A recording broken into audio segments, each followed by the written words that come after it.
Story, Dimensions of Haunted House. The old house stood alone at the end of a twisted, overgrown path, shrouded in an eternal gloom. Its windows were like black eyes, staring out into the surrounding darkness. I had heard tales of its sinister history, the kind that made your skin crawl and your heart race. But I was drawn to it like a moth to a flame. As I approached, a chill crept up my spine, and an unsettling feeling settled in the pit of my stomach. The air around the house was thick with a heavy silence, broken only by the rustling of leaves and the distant hoot of an owl. Moonlight filtered through the canopy of trees, casting eerie shadows that danced upon the walls. The closer I got, the more the house seemed to loom over me, as if it were alive and aware of my presence. I pushed open the front door, and a musty smell enveloped me, a mix of decay and something far more sinister. The inside was a maze of dimly lit corridors and cobweb-covered corners. Each step I took echoed through the silence like a drumbeat, the sound a stark reminder that I was not alone.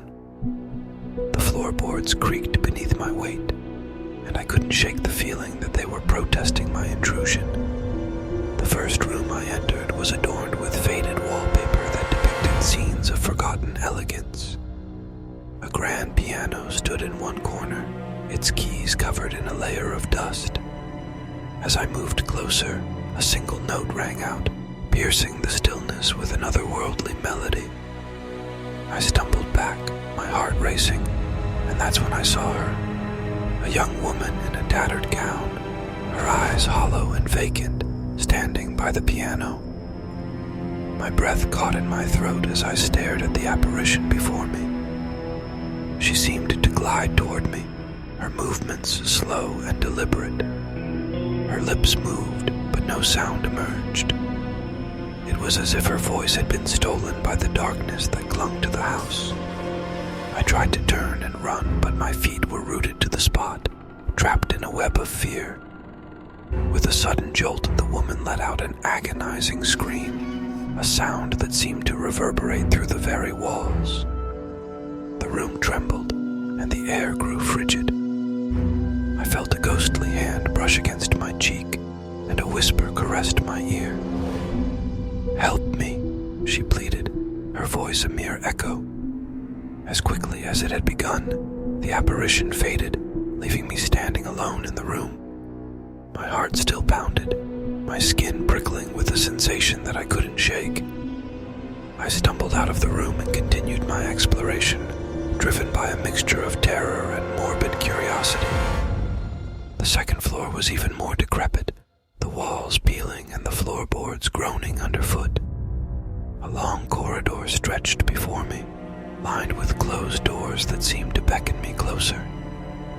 I chose one at random and pushed it open, revealing a bedroom frozen in time. A child's toys were scattered across the floor, a testament to a life once filled with innocence and joy.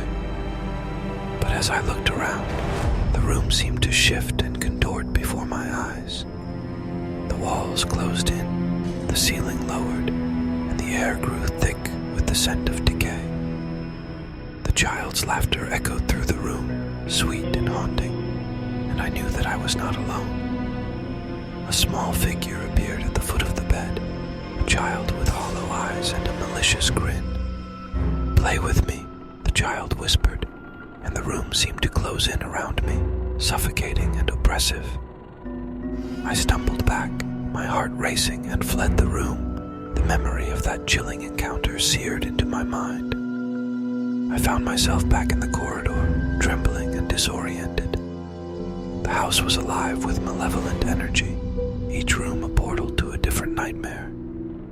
My breath came in ragged gasps as I stumbled down the stairs and towards the front door.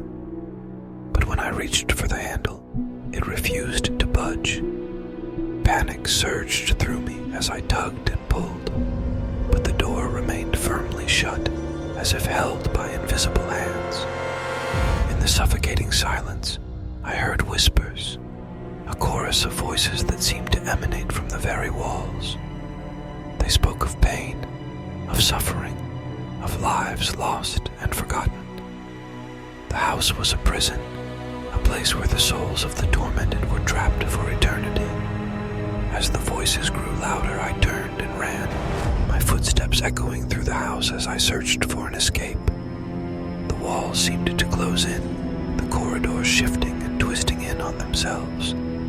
My mind was a whirlwind of terror, and the house was amazed that I couldn't escape. And then, just as I thought I was lost forever, a sliver of moonlight pierced the darkness.